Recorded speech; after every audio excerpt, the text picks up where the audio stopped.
Bill होना चाहिए, एक हाथ में न्यूज़पेपर होना चाहिए कि वो जो संसार की गतिविधियां हैं जो हो रही हैं उसके बारे में भी उसे जानकारी होनी चाहिए। आज जब हम पिकनिक मना रहे थे तो बच्चे और बुजुर्ग जो बड़े लोग हैं वो मेरे पास आए और उन्होंने कहा पास्टर एक बहुत ही खूबसूरत दिन था। हम पास्टर को हमेशा सोचते हैं कि वो प्रचार ही करते हैं, वो आत्मिक बातें ही बाइबल के बारे में ही बोलते हैं। लेकिन आपको बच्चों के साथ खेलते हुए देखा, आप दौड़ते हुए देखा तो ऐसा लगा कि ये तो एक बड़ा आनंद है। तो हम लोग उन सब से हटकर भी कुछ बात कर सकते हैं। एक फैमिली टाइम हम स्पेंड कर सकते हैं। ब्यूटीफुल जो फेलोशिप है, जो भजन 133 में जैसा लिखा है, क्या ही भली और मनोहर बात है कि भाई लोग और बहन लोग आपस में एक दूसरे से मिले हुए रहे। सो एक बहुत ही खूबसूरत एक समय था। और मुझे आज मॉर्निंग में भी जब मैं अपना वचन बांट रहा था, मुझे मकर संक्रांति के बारे में ही कुछ बातें बताने का अवसर प्रभु ने मुझे दिया। तो मैं आज भी माफ माफ कीजिएगा, मुझे थोड़ा कॉफ हो रहा है इसलिए बीच बीच में खांसी हो जाती है। Don't feel offended. तो मैं आज आपकी परमिशन लेकर प्रकाशित वाक्य से थोड़ा सा हटकर मैं आज मकर संक्रांति के बारे में कुछ बात करने जा रहा हूं और उसे मैं आत्मिक रूप से हम उसको समझने की कोशिश करेंगे।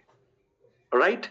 अगर आप वीडियो खोल सकते हैं तो खोल लीजिए, क्योंकि आप सब बहुत खूबसूरत हैं और बहुत सुंदर हैं, इसलिए आपको घबराने की कोई जरूरत नहीं है। आप बहुत अच्छे हैं और आपकी सुंदरता को प्रभु ने अप्रिशिएट किया है, बोला है कि आप बहुत सुंदर हैं। इसलिए और मैं पक्का विश्वास करता हूं आप आज नहाए भी होंगे और आप थोड़ा बहुत तो कुछ करके ही बैठे होंगे जूम पर, है ना? चलिए, तो जिन्होंने वीडियो खोला है उनके लिए बहुत बहुत धन्यवाद। जो नहीं खोल पाए उनके लिए भी धन्यवाद। मैं उनको इमेजिन कर रहा हूं कि वो भी हमारे साथ है। ओके, सो आप में से अधिकतर लोग जो हिंदू धर्म को मानने वाले थे, जो अभी प्रभु पर विश्वास करते हैं, उन्हें बहुत अच्छी तरह से मालूम होगा कि मकर संक्रांति होती क्या है। लेकिन बहुत से लोग ऐसे होंगे जिनको मालूम भी नहीं होगा कि मकर संक्रांति क्या है। तो मैं थोड़ा सा उसके बारे में बताऊं कि क्यों ये इतनी सारी गतिविधियां होती हैं। आपको मालूम है इस त्योहार पर बहुत से एक्सीडेंट होते हैं, बहुत से लोग दुर्घटनाग्रस्त होते हैं। जयपुर में अगर आप मोटरसाइकिल पे लोगों को देखेंगे, एक नए तरह का एक सुरक्षा घेरा बनाकर वो चलते हैं। वो मोटरसाइकिल के हैंडल पर एक बड़ा सारा रिंग लगाते हैं लोहे का, जिससे ना वो धागा उनके गले में ना अटक जाए।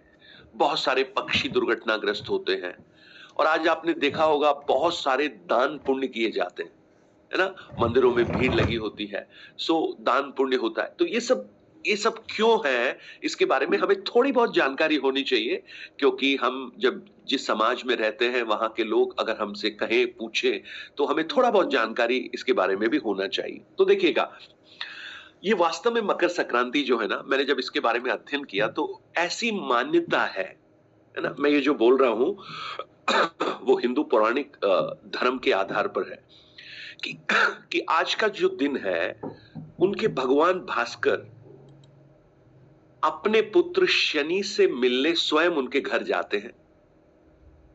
और चूंकि जो शनि है वो मकर राशि के स्वामी हैं, अतः इस दिन को मकर संक्रांति के रूप में मनाया जाता है। मकर संक्रांति के दिन ही एक और मिथ है, जो गंगा जी है वो भागीरथी के पीछे पीछे चलकर कपिल मुनि के आश्रम से होती हुई सागर में जा मिली थी। अब आपको ये सब बिल्कुल अलग लगेगा, बोले आज हम बाइबल अध्ययन कर रहे हैं या कुछ और बात सीख रहे हैं। और भी कुछ बात सुनिए। मकर संक्रांति 2026 मकर संक्रांति को हिंदू पंचांग में विशेष महत्व दिया गया है और यह पर्व उस समय मनाया जाता है जब, अब ध्यान से सुनिएगा, सूर्य देव धनु राशि को छोड़कर शनि की राशि मकर में प्रवेश करते हैं। सूर्य धनु राशि को छोड़कर शनि की एक राशि है जिसको मकर है, उसमें प्रवेश करते हैं।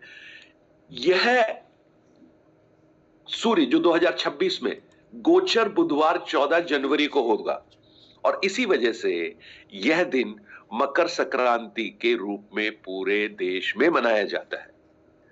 मकर संक्रांति जो मुख्य रूप से सूर्य की पूजा की जाती है, क्योंकि उस दिन सूर्य धनु राशि से निकलकर मकर राशि में प्रवेश किया था। और एक और चीज है जो ज्योग्राफिकली जो सही है, सूर्य उत्तरायण की शुरुआत होती है, यानी सूर्य जो है ना उत्तर दिशा की ओर बढ़ना शुरू होता है। इसलिए आज से सर्दी हटकर गर्मी की शुरुआत होना शुरू हो जाती है, एक नए मौसम की शुरुआत होती है।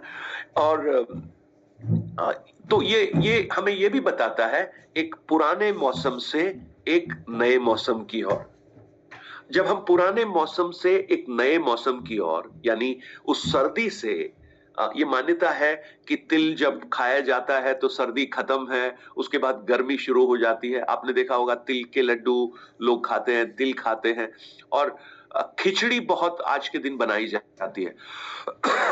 वो सूर्य, उनके जो देवता है उनको खिचड़ी पसंद है, इसलिए लोग खिचड़ी बनाते हैं और बहुत सारा दान पुण्य करते हैं इस दिन, राइट। पुराने से नए की ओर। और जब मैं उसको सोच रहा था तो ये हमारे एक आत्मिक परिवर्तन का समय भी हम इसे मान सकते हैं, पुराने से नए की ओर। और वही मैंने रोमियो, हाँ, जो गन्ने की खीर भी बहुत स्पेशल है इसमें, गन्ने की खीर। हाँ, ये पंजाब में गन्ना बहुत होता है। एक्चुअली हर प्रांत में, हर राज्य का एक अलग अलग एक कल्चर है। आप जब गुजरात में जाएंगे तो गुजरात में बिल्कुल फाफड़े बनते हैं, और वहां पे एक वेजिटेबल बनती है जो मिक्स वेज होती है, उसका नाम मैं भूल गया हूँ क्या बोलते हैं उसको, कोई गुजराती है तो बता दीजिए। एक खास सब्जी है वो, किसी को याद है? पंजाबी में भी, पंजाब उड़ाई कहते हैं कुछ, उड़ाई दही वैसा कुछ, सब सगा होता है, सब सगा। एक साथ बहुत सारी सब्जियां, किंदू कुछ ऐसा बोलते हैं उसको, फाफड़े होते हैं साथ में, और पूरे दिन लोग छत पे होते हैं, पतंग उड़ाते हैं, और पतंग को सूर्य की ओर उड़ाते हैं। तो मतलब उस सूर्य देवता को प्रसन्न करने की एक प्रक्रिया है। चलिए अब उस बात को हम छोड़ देते हैं। तो ये एक पुराने मौसम से नए मौसम की ओर बढ़ने का एक त्योहार माना जाता है। अगर हमारे आत्मिक जीवन में हम देखें तो रोमियो 12:2 में जैसा लिखा है, इस संसार के सदृश ना बनो, परंतु तुम्हारी बुद्धि के नए हो जाने से तुम्हारा चाल चलन भी बदलता जाए। तो इस मकर संक्रांति पर हमारे लिए, आत्मिक लोगों के लिए क्या संदेश है? यह हमें स्मरण करा रहा है कि सर्दी खत्म होकर गर्मी आ रही है, यानी सर्दी को अंधकार के रूप में कहा जाता है और गर्मी को सूरज की रोशनी, यानी अंधकार से उजियाले की ओर। हमें पुराने स्वभाव से, जो अंधकार में स्वभाव है, उससे हटकर एक नए स्वभाव, जो बदला हुआ स्वभाव, जो हमने रोमियो 12 में हमने अभी पढ़ा, संसार के सदृश नहीं परंतु तुम्हारे बुद्धि के नए हो जाने से बदलते जाओ। तो हम आज ये निर्णय ले सकते हैं कि हम एक नए स्वरूप में हम लोग अपने आत्मिक जीवन को बिताएंगे। अगर हमारे जीवन में कुछ पुराने पाप हैं, कुछ पुरानी कुरीतियां हैं, कुछ ऐसी बातें हैं जो पुरानी हैं, उनको हटाकर हम नए रूप में हम आगे बढ़ेंगे, राइट। ये जो त्योहार है एक और चीज को बताता है। ये एक फसल का त्योहार भी माना जाता है, हार्वेस्ट, फसल का त्योहार। और ये क्या है फसल का त्योहार? इससे कई जगह कटनी शुरू होती है ना, यहां से वो हार्वेस्टिंग शुरू हो जाती है। और बाइबल क्या कहती है इसके बारे में? मनुष्य जो बोता है वो ही काटता है। गलातियों की पुस्तक 6 अध्याय उसके 7 वचन में। तो इस समय हम ये सोचें कि हम क्या बो रहे हैं, क्योंकि जो हम बोएंगे वही हम काटेंगे। अगर आप प्रार्थना बो रहे हैं तो निश्चित जानिए आप शांति को काटेंगे।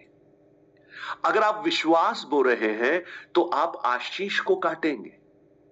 और अगर आप प्रेम बो रहे हैं तो आप एकता को काटेंगे। अगर आप क्रोध बो रहे हैं, द्वेष बो रहे हैं, तो आप अपने जीवन में बहुत सारी पराजय और कड़वाहट को काटेंगे।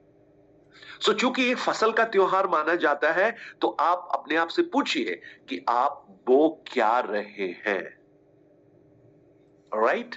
ओके, सो आत्मिक रूप से आज के दिन हमें एक निर्णय लेना चाहिए कि हम पुरानी आदतें, पुराने मार्ग, पुरानी सोच, पुराने पाप को छोड़कर परमेश्वर की ओर एक नया जीवन बिताने के लिए अग्रसर हो जाएं। राइट? अभी पतंग जो है ना, पतंग बहुत मुख्य है। आप विश्वास नहीं करेंगे, आज मैं जब पतंग उड़ते हुए देखता हूं तो मुझे बड़ी हंसी आती है, लेकिन एक समय था जब हम पतंग के इतने दीवाने होते थे कि छतों से कूद जाते थे, सड़कों पे दौड़ जाते थे और पतंगे लूटते थे। यानी हर चीज का एक समय है, बाइबल बताती है। बोने का समय है, काटने का समय है।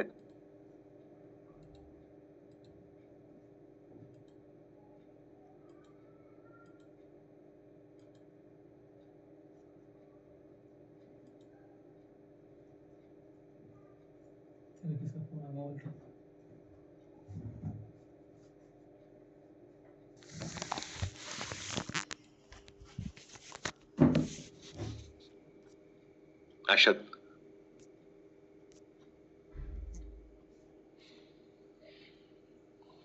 आवाज आ पा रही है आप? तो हेलो भैया, क्या क्या बताए? आवाज सुन पा रहे हैं? बीच में मैं डिस्कनेक्ट हो गया शायद। आ रही। आप में से कितने लोगों ने पतंग उड़ाई है? सबने उड़ाई होंगी, है ना? आज मुझे लगता है कि ये जो पतंग के डोरों ने जो वाईफाई कनेक्शन के तार हैं वो भी काट दिए। सो बहुत जगह कनेक्शन का प्रॉब्लम है, डिस्कनेक्शन हो रहा है। मेरा भी कनेक्शन डिस्कनेक्ट हो रहा है, पता नहीं क्यों बीच बीच में। आप सबने पतंग उड़ाई होगी ना? आप में से कितने लोग हैं जिन्होंने बिना धागे की पतंग उड़ाई है? बिना धागे के पतंग उड़ सकती है? नहीं उड़ सकती ना। पतंग तभी उड़ती है जब वह धागे से जुड़ी रहती है। राइट? और ये जो जैसे पतंग और धागा है ना, वो हमें क्या सिखाता है? हमारा उस परमेश्वर के साथ संबंध कैसा है। धागे को आप मान लीजिए वो रिश्ता है हमारा, और वो रिश्ता जितना मजबूत होता है पतंग उतनी ही ऊंची उड़ती है। नहीं तो कई बार आपने देखा होगा कि पतंग उड़ाते उड़ाते अचानक हाथ में से अपने आप ही टूट के चली गई। उसका रीजन पता है क्या है? क्योंकि वो धागा कमजोर होता है। हमारे आत्मिक जीवन में कई लोग विश्वास से बहक जाते हैं। उनका कारण पता है क्या है? उनका आत्मिक जीवन कमजोर है। कैसे है कमजोर? वो प्रार्थना में कमजोर है, वो वचन में कमजोर है, वो संगति में कमजोर है। और प्रार्थना, वचन, संगति वो धागा है, वो रिलेशनशिप है जिसको अगर आप प्रभु के साथ जोड़ लेते हैं तो आप पतंग के समान आत्मिक रूप से ऊंचाइयों पर उड़ते हैं। प्रभु यीशु मसीह ने क्या कहा? आप यूहन्ना 15 अध्याय उसका 5 वचन को पढ़िए। अनीता सिस्टर अगर आप पढ़ पाए या कोई भी निकाल ले, यूहन्ना 15 अध्याय उसका 5 वचन एक बार पढ़े। मैं दाखलता हूँ। हाँ, मैं दाखलता हूँ, तुम डालियां हो। हाँ, जो मुझ में बना रहता है और मैं उसमें, वह बहुत फल फलता है, क्योंकि मुझसे अलग होकर तुम कुछ भी नहीं कर सकते। मुझसे अलग होकर तुम कुछ नहीं कर सकते। मैं दाखलता हूं, तुम डालियां हो। यदि तुम मुझ में बने रहो। अब देखिए एक बड़ा अच्छा दृष्टांत प्रभु यीशु दे रहे हैं। एक डाली है और एक दाखलता है। मानी मेन एक स्टीम है, उसके अंदर डालियां हैं। मेन स्ट्रीम यीशु मसीह है और हम सब डालियां हैं। और प्रभु चाहता है कि हम फलवंत हो, लेकिन फलवंत होने के लिए हम कितना भी प्रयत्न करें उससे फलवंत नहीं होंगे। बस हमें यह करना है कि हम उस डाली के साथ, उस वृक्ष के साथ क्या करें? जुड़े रहें। आप मान लीजिए एक अमरूद के पेड़ के पास गए हैं और अमरूद के पेड़ में से एक डाली नीचे टूट के गिरी पड़ी है और वो डाली आपको बोल रही है, भाई साहब मैं काफी प्रयत्न कर रही हूं कि मुझ में फल आए। मैं अभी 6 महीने हो गए मैं यहीं पड़ी हूं और बहुत मेहनत कर रही हूं, बारिश भी आई है, पानी भी गिरा है मेरे ऊपर, मुझ में फल नहीं आ रहा है, आप मेरी मदद करो। आप मदद कर सकते हैं उसकी? कारण क्या है, क्यों नहीं है फल उसमें? क्योंकि उसका जो संबंध है ना, उस तने से हट गया है। बस डाली को कुछ नहीं करना है। डाली को सिर्फ इस बात का आश्वासन होना चाहिए कि मैं उस तने के साथ जुड़ी हुई हूं। और वो तना कौन है? सच्ची दाखलता कौन है? प्रभु यीशु है।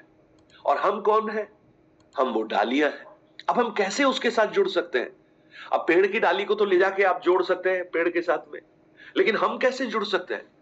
हमारे जुड़ने का तरीका है, हम प्रार्थना के द्वारा उससे जुड़ सकते हैं, हम वचन के द्वारा उससे जुड़ सकते हैं, हम भले काम करके उससे जुड़ सकते हैं, हम संगति के द्वारा उससे जुड़ सकते हैं। जितने आत्मिक कार्यों को जब हम करते हैं तो हम क्या कर रहे हैं? हम उसके साथ जुड़ रहे हैं। हम प्रेम करते हुए उसके साथ जुड़ सकते हैं, और जितना हम उसके साथ जुड़ेंगे उतना ही अधिक हम फलवंत होने लगेंगे। तो जैसे बिना डोरे के पतंग उड़ नहीं सकती है, बिना परमेश्वर के साथ संबंध के हमारा आत्मिक जीवन स्थिर नहीं रह सकता। जैसे धागा टूटा, पतंग टूटी और नीचे गिर जाएगी। ऐसे बहुत से लोगों के आत्मिक जीवन उड़ते हुए तो दिखते हैं, लेकिन कुछ ही समय के बाद वो टूटकर नीचे गिर जाते हैं। पता है उसका कारण क्या है? वो तो ना वचन में बने रहते हैं, ना प्रार्थना में रहते हैं, ना संगति को महत्व देते हैं। तो इस पतंग से आप सीखिए, जैसे पतंग धागे से जुड़ी रहती है और जितना जुड़ी रहती है उतना ऊपर की ओर उड़ती है, ऐसे ही आप अगर उस परमेश्वर के साथ जुड़े रहेंगे, आप आत्मिक रूप से उन्नति को पाते रहेंगे। दूसरा कुरिन्थी 3:18 में लिखा है, अतः हम सबके उघाड़े चेहरों से जब परमेश्वर का तेज प्रकट होगा तो हम भी उसी रूप में अंश अंश कर कर बदलते चले जाएंगे। हम बदलते चले जाएंगे। राइट? सो ये सीख सकते हैं कि हम उसके साथ जुड़े रहे। अब आप देखिए, पतंग जो है ना, पतंग को धागा भी है, पतंग भी है। अब और क्या चाहिए उसको उड़ाने के लिए? हवा। हवा। हवा के बिना पतंग उड़ सकती है? नहीं उड़ सकती। ये जो हवा है ना, ये पतंग को ऊपर उड़ाती है।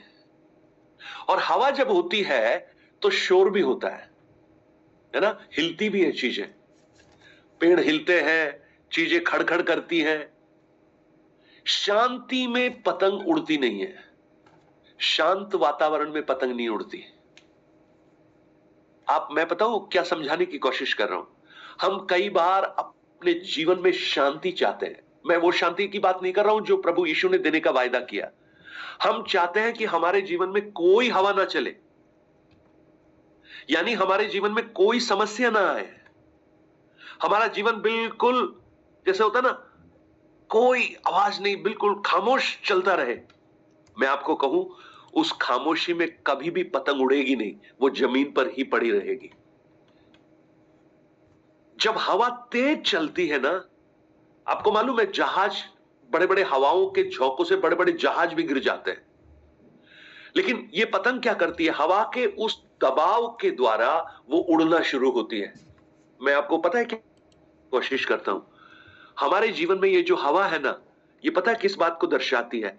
हमारे जीवन की परीक्षाएं, हमारे जीवन के संघर्ष, हमारे जीवन की चुनौतियां, हमारे जीवन की कठिनाइयां, जितनी अधिक ये होंगी उतना ही अधिक आपका आत्मिक जीवन ऊंचाइयों की ओर बढ़ेगा।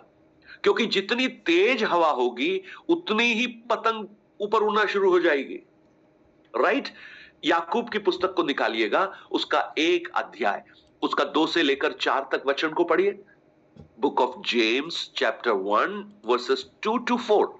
याकूब 1 अध्याय 2 से 4 वचन पढ़िए। हे मेरे भाइयों, जब तुम नाना प्रकार की परीक्षाओं में पड़ो तो इसे पूरे आनंद की बात समझो, यह जानकर कि तुम्हारे विश्वास के परखे जाने से धीरज उत्पन्न होता है।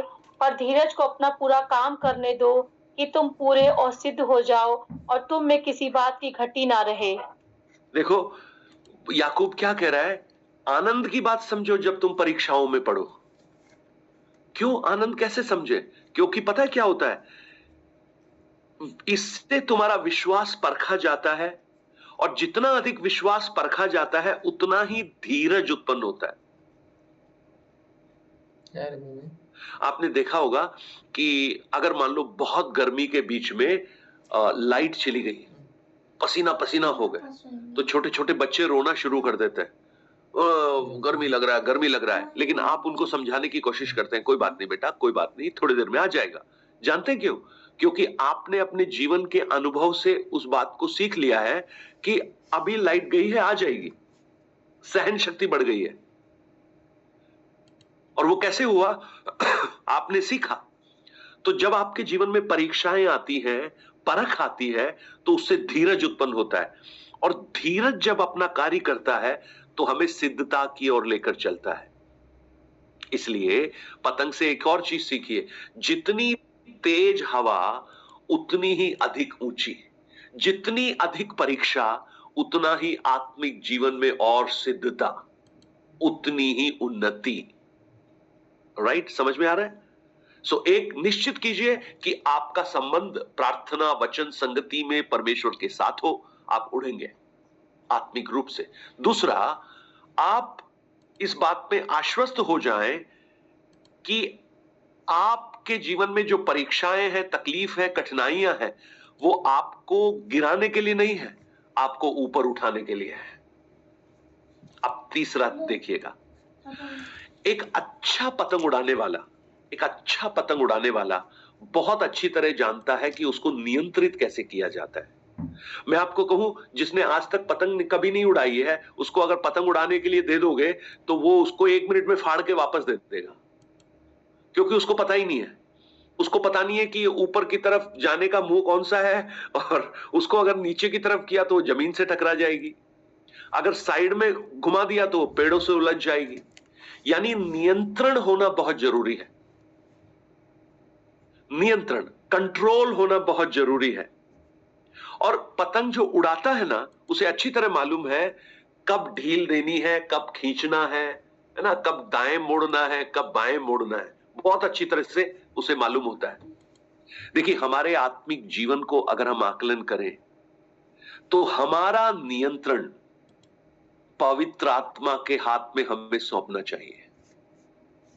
नीति वचन 3 अध्याय उसके 5 और 6 वचन में लिखा है, अपनी बुद्धि का सहारा नहीं लेना, परंतु संपूर्ण मन से यहोवा पर भरोसा रखना, उसी को स्मरण करके अपने सब काम करना, तब वो तेरे लिए सीधा मार्ग निकालेगा।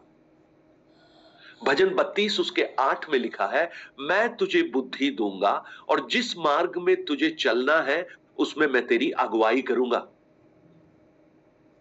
सो पवित्र आत्मा जो हमें मिली है, जो एक सहायक हमें मिला है, अगर हम उसके हाथों में अपने जीवन रूपी पतंग को सौंप देंगे तो पता है, हम जितना नियंत्रण के साथ उसे उड़ा सकते हैं, उससे बहुत अच्छी तरह से वो नियंत्रण कर कर उड़ाएगा। जानते क्यों? क्योंकि वो स्वयं परमेश्वर है। और यिर्मयाह 29:11 क्या कहती है? उस मेरी कल्पनाएं जो मैं तुम्हारे विषय में करता हूं वो हानि की नहीं, लाभ की है। सो प्रियो, एक और वचन पढ़िए, रोमियो 8 अध्याय उसके 14 वचन को पढ़िएगा। रोमियो की पुस्तक 8 अध्याय 14 वचन। 8 का 14, इसलिए कि जितने लोग परमेश्वर की आत्मा के चलाए चलते हैं वे ही परमेश्वर के पुत्र हैं। आप किसके चलाए चलते हैं? बोलिए, आप आत्मा के चलाए चलते हैं। क्या आप अपना नियंत्रण पवित्र आत्मा को दे सकते हैं? आप अगर पतंग उड़ा रहे हैं तो आप, एक छोटा सा बच्चा आपसे आके मांगे, अंकल मुझे भी उड़ाने दो ना, और पतंग पूरी ऊंचाई पर है, आप देंगे उसके हाथ में? आपको भरोसा नहीं है, आपको विश्वास नहीं है कि ये उड़ा सकता है। लेकिन जब हम अपने जीवन की डोर, उस, ध्यान से सुनिएगा, जब हम अपने जीवन की डोर को पवित्र आत्मा के हाथ में सौंपते हैं, और यही लिखा है, जो उसकी आत्मा के चलाए चलते हैं वो कौन है? वो परमेश्वर के पुत्र हैं। हमारे जीवन को नियंत्रित करने दीजिए पवित्र आत्मा को। पवित्र आत्मा को अच्छी तरह पता है कब खींचना है, कब ढील देना है, कब काटना है, ये सब उसको पता है। आप उसके हाथ में अपना नियंत्रण दे दीजिए और उसके मार्ग बहुत उत्तम होंगे। आयशिया 55:8 और 9 क्या कहता है? मेरी गति और तुम्हारी गति एक नहीं, मेरे विचार तुम्हारे विचार एक नहीं। जैसे आसमान पृथ्वी से ऊंचा है, ऐसे ही मेरे विचार तुम्हारे विचारों से उत्तम है, श्रेष्ठ है। दीजिए उस पवित्र आत्मा के हाथ में अपने जीवन को, और जब आप आत्मा के द्वारा संचालित होंगे ना, वहां परमेश्वर के अद्भुत कामों को आप देखना प्रारंभ करेंगे। और ये बहुत ही अजीब लगता है। मैं आपको एक छोटा सा उदाहरण दूंगा। आपने चाइना इनलैंड मिशन का नाम सुना है? उसके संस्थापक का नाम था, मैं भूल गया हूं, मेरी मेमोरी थोड़ी कमजोर हो गई है मुझे लगता है। मुझे बहुत पसंद है वो missionary, China Inland Mission. Who established China Inland Mission? ओहो, पॉल होंगे जो? No no no no no, देखिए देखिए, जल्दी से गूगल करके बता दीजिए ना। China Inland mission. डीएल मुड़ी नहीं है। किसी को मिल रहा है? हडसन टेलर बता रहे हैं। हडसन टेलर या हडसन टेलर ने चाइना इनलैंड मिशन की स्थापना की थी और बहुत ही जबरदस्त सेवा की। वो एक पेशे से एक कंपाउंडर थे, है ना, जो डॉक्टर को असिस्ट करते थे। और जिस डॉक्टर के साथ वो नौकरी करते थे, वो उनके रिश्ते में एक अंकल भी लगते थे। एक बार क्या हुआ, ये 6 महीने से इनको तनख्वाह देना भूल गए, सैलरी देना भूल गए, और उनके पास में सिर्फ कुछ पेनीज बची थी, कुछ पैसे बचे थे। और ये कुछ स्लम्स में जाके मिनिस्ट्री भी करते थे, गरीब झुग्गियों में जाके सेवा भी करते थे। तो क्या हुआ, एक दिन जब वो अपने ऑफिस से घर की तरफ जा रहे थे, तो बीच में वो स्लम का एरिया भी पड़ता था। तो इनके पास इतना पैसा है कि रात का खाना खा सके और सुबह थोड़ा सा नाश्ता खरीद सके, उसके अलावा कुछ भी नहीं है इनके पास। और एक विदेश में है, अपना देश छोड़ के चाइना में बैठे हुए हैं। उनकी जो ऑर्गेनाइजेशन जिन्होंने इनको भेजा था, वो तो कब का इनको भूल चुके हैं। तो अब क्या हुआ, ये जब जा रहे थे, अचानक से एक बच्चा जिनके घर में लगातार जाते थे, वो दौड़ते हुए इनके पास आया, रोने लगा जोर जोर से, और उनको पकड़ के बोला, घर चलो।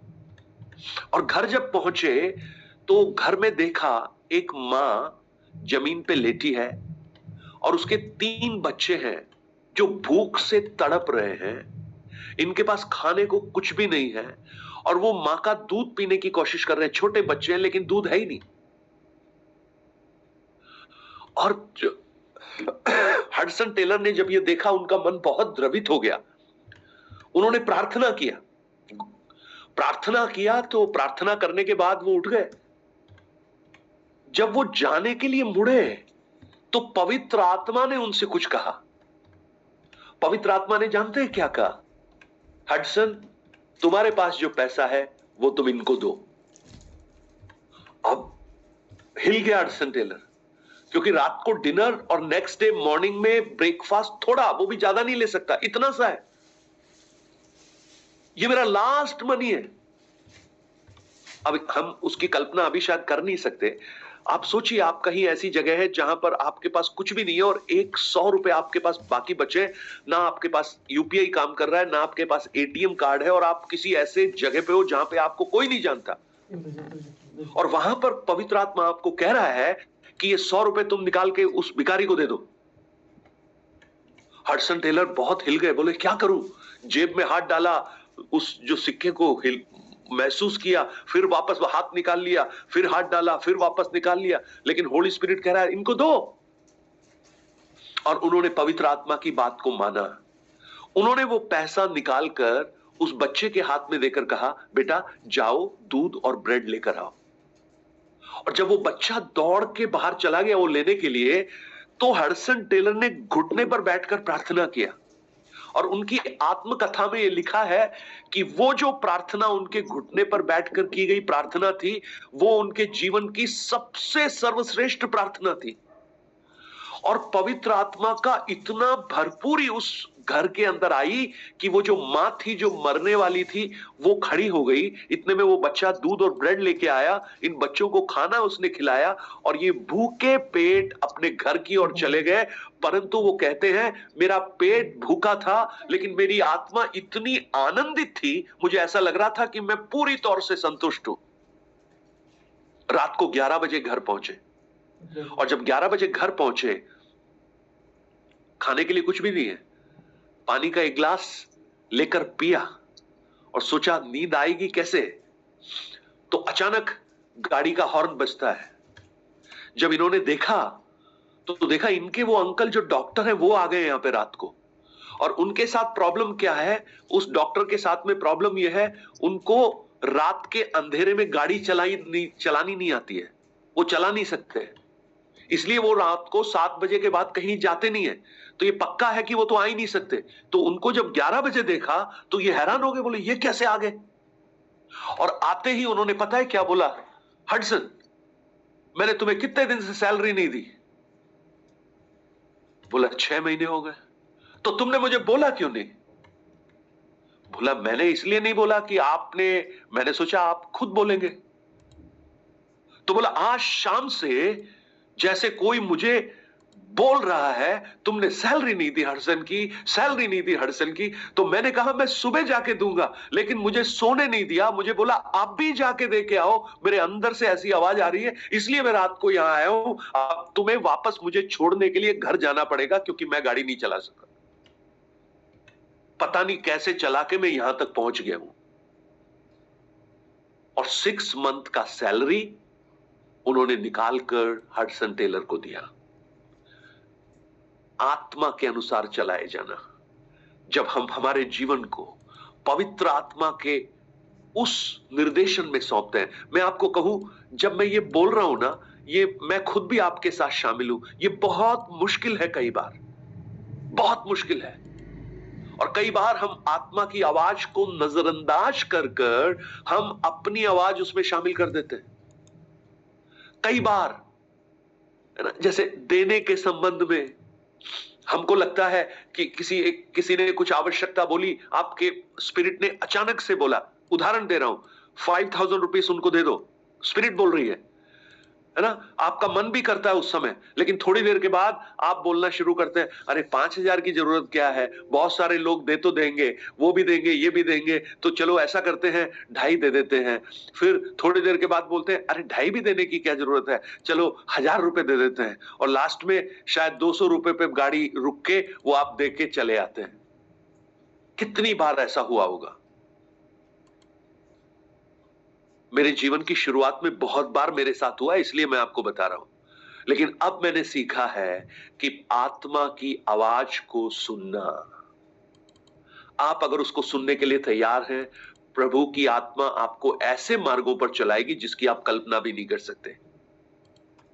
राइट? तो क्या कीजिएगा, इस संक्रांति के इस उपलक्ष्य में, जैसे वो जो कंट्रोल करने वाला अच्छे से कंट्रोल करता है ना, आप अपने जीवन की इस डोर को पवित्र आत्मा के हाथ में दे दीजिए।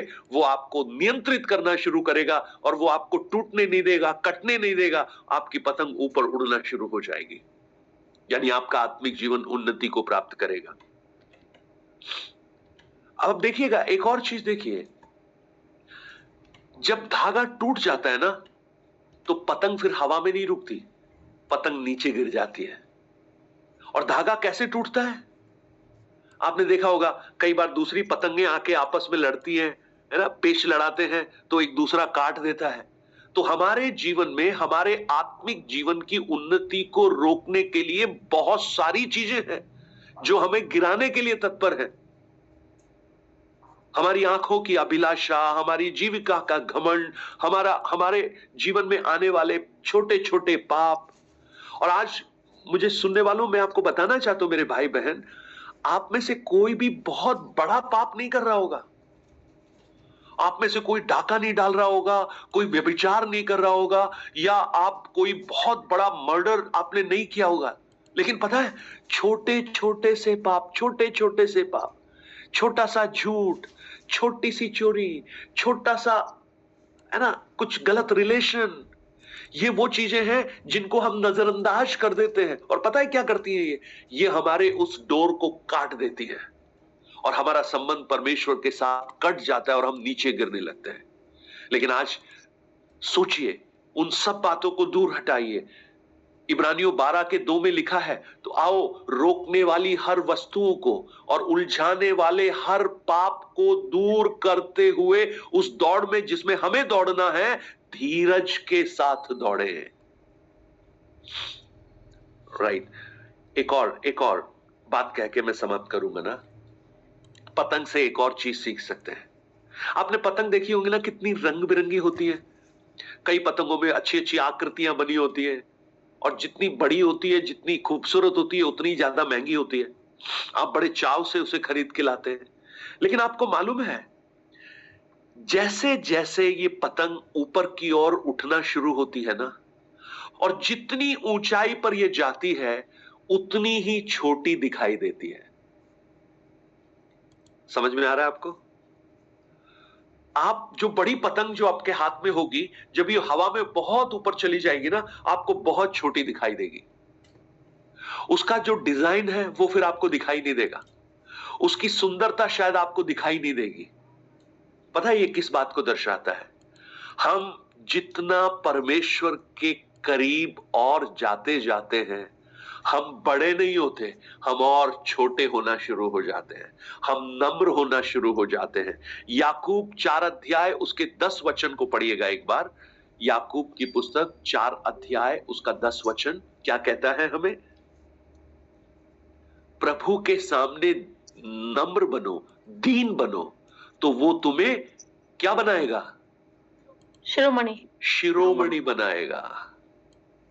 हमारे साथ पता है क्या प्रॉब्लम है? हम ज्यादा आत्मिक होते हैं तो हम ज्यादा घमंडी हो जाते हैं। अरे उसको प्रार्थना करना भी नहीं आता। मेरी प्रार्थना को सुनो, मैंने तो 2 बार बाइबल पूरा कर लिया। मैं तो 25 साल से, वो तो अभी 2 महीने पहले आई है, उसको क्या आता है पास्टर जी? हम घमंडी हो जाते हैं।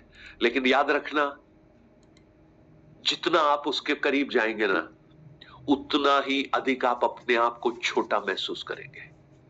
और भी मैं एक बात बताऊं, एक बार बिली ग्राहम एक बहुत बड़े कॉन्फ्रेंस में गए, और उस कॉन्फ्रेंस के लिए बहुत तैयारी की गई, लोगों ने बहुत तैयारी की। पूरा स्टेडियम और उनका जो पुलपिट था, सारा कुछ सजा कर संवार कर रखा। और जब ये पहुंचे वहां पर, बड़ी भीड़ उनका स्वागत करने के लिए तैयार थी। इन्होंने सफेद कोट पहना हुआ था, बहुत अच्छा, जिसको ये बहुत पसंद करते थे। और जब वहां पहुंचे तो उनके साथ उनकी पत्नी भी थी।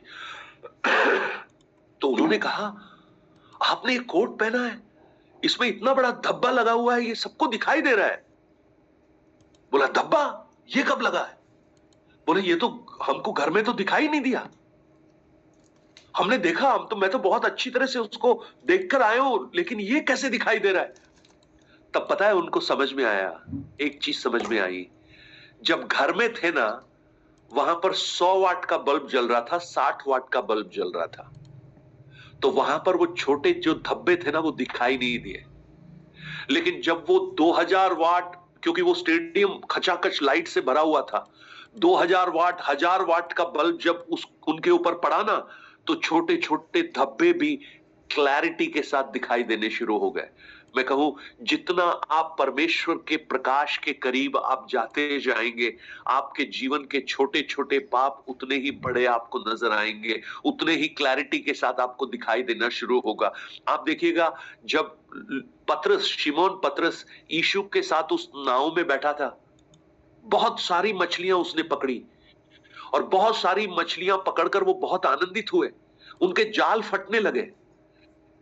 लेकिन जब वो मछलियों को भरकर किनारे की तरफ ला रहे थे ना, तो रास्ते में शिमोन पतरस यीशु को जानते हैं क्या बोलता है? यीशु को बोलता है, मेरे पास से दूर जा, क्योंकि मैं पापी मनुष्य हूं। उस यीशु की संगति ने, यीशु की क्लोजनेस ने उसके जीवन के पापों को उजागर करना शुरू कर दिया। मेरी बात को ध्यान से सुनिएगा, अगर आपको अपने जीवन के पाप नजर नहीं आ रहे, इसका अर्थ है आप आपका संगति, आपकी रिलेशनशिप यीशु के साथ मजबूत नहीं है। और अगर आप मजबूती के साथ उसके साथ हैं, आप छोटे से छोटे पाप को करने से भी डरेंगे। एक बहुत अच्छी एक स्टेटमेंट है, या तो परमेश्वर का वचन आपको पाप करने से रोकेगा, या पाप आपको परमेश्वर का वचन पढ़ने से रोकेगी। दोनों एक साथ नहीं चल सकते। सो आज नम्र बनिए, प्रोत्साहन दीजिए दूसरों को। परमेश्वर की कलीसिया उन्नति के लिए है।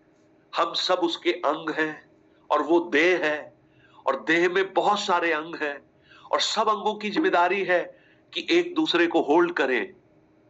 अगर हाथ बोले कि मैं उंगली को नहीं संभालूंगा, तो उंगली और हाथ में कभी सामंजस्य नहीं होगा। पैर कहे मैं अपनी इच्छा से चलूंगा, दायां पैर बोले मैं पूरब में जाऊंगा, बायां बोले मैं पश्चिम में जाऊंगा, तो एक व्यक्ति कभी चल ही नहीं पाएगा। हर अंग एक दूसरे के साथ जब कोऑर्डिनेट करता है, उचित सामंजस्य रखता है, तब वो देह बहुत उत्तम हो जाती है, मजबूत हो जाती है। और हम सब मसीह की देह है। तो प्रियो, आइए परमेश्वर से जुड़िए, कठिनाइयों से मत डरिए, आत्मा की अगुवाई में चलिए, परमेश्वर के साथ संबंध को स्थापित कीजिए, ऊंचाइयों पर उड़िए, और जितने ऊंचे हो उतने ही अपने आप में नम्रता को धारण कीजिए। सो पतंग हमें बहुत कुछ सिखा रही है। सो आज इस मकर संक्रांति के इस उपलक्ष्य में प्रभु हमें सिखाए, हमने कई बातों को हमने सीखा। सो ये बातें हमें हमारे जीवन में, आत्मिक जीवन में उन्नति का कारण बने। मैं प्रार्थना करता हूं, आप में से कितने लोग हैं जो ये कहेंगे कि मेरा संबंध उतना अच्छा नहीं है जितना होना चाहिए। मैं चर्च तो जाती हूं, लोग पास्टर जी मुझे बोलते हैं कि ये अच्छा व्यक्ति है, मेरे घर पे भी बार बार आते हैं, लेकिन मुझे मालूम है मेरा रिश्ता प्रभु के साथ उतना नहीं है जितना होना चाहिए। कितने लोगों को यह लगता है कि मैं जीवन की चुनौतियों के सामने लड़खड़ा जाती हूं, बहुत जल्दी मैं निराश हो जाता हूं, निराश हो जाती हूं। लेकिन आज समझ में आ रहा है कि परिस्थितियां, जब कठिनाइयां, तकलीफें आती हैं, वो मेरे आत्मिक उन्नति के लिए है।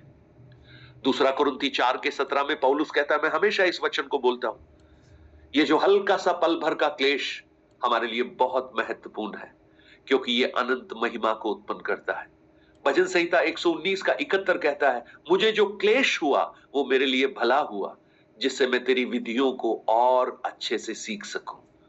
सो कहिए आज, अब मैं जीवन की चुनौतियों को देखकर घबराऊंगा नहीं, घबराऊंगी नहीं, लेकिन ये तो इसलिए आई है कि मेरी विश्वास की परीक्षा हो, मुझ में धीरज उत्पन्न हो, धीरज से सिद्धता आए, और सिद्धता में कोई घटी नहीं होती।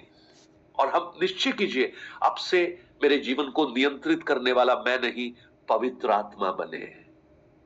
निश्चय कीजिए कि आप उस संबंध में जुड़े रहे जिससे आपका आत्मिक जीवन गिर न जाए, कट न जाए। आपने देखा है ना, पतंग जब कटती है तो कैसे हिलते हिलते नीचे आती है ना, हिलते हिलते। तो हमारे आत्मिक जीवन में पता है हिलते हिलते क्या होता है? वो हिलते हैं, वो फिर एक संडे मिस करते हैं, फिर कॉटेज मीटिंग में जाने का मन नहीं करता है, फिर उसके बाद जूम में से भी गायब होना शुरू हो जाते हैं। हिल रहे हैं, वो हिल रहे हैं, अभी गिरे नहीं है। और फिर धीरे धीरे धीरे धीरे करके फिर 2 संडे, 3 संडे, 4 संडे, उसके बाद गायब, पूरी तौर से नीचे। और चौथा, 5वीं बात, नम्र बनिए। जितना प्रभु आपको और ऊंचा उठाए, उतना ही अधिक नम्र बनिए। सो आइए हम प्रार्थना करें, परमेश्वर को हम धन्यवाद दें आज के इस दिन के लिए, जब संसार एक बहुत बड़ा सेलिब्रेशन कर रहा है। हमारे लिए भी एक सेलिब्रेशन है, हमारे लिए भी एक आनंद है। हम परमेश्वर के वचन में आनंदित हो रहे हैं। Let's pray. आंखों को बंद करते हुए प्रार्थना करें, और मैं चाहता हूं वर्गीय संकल्प प्रार्थना में अगुवाई कर लीजिए।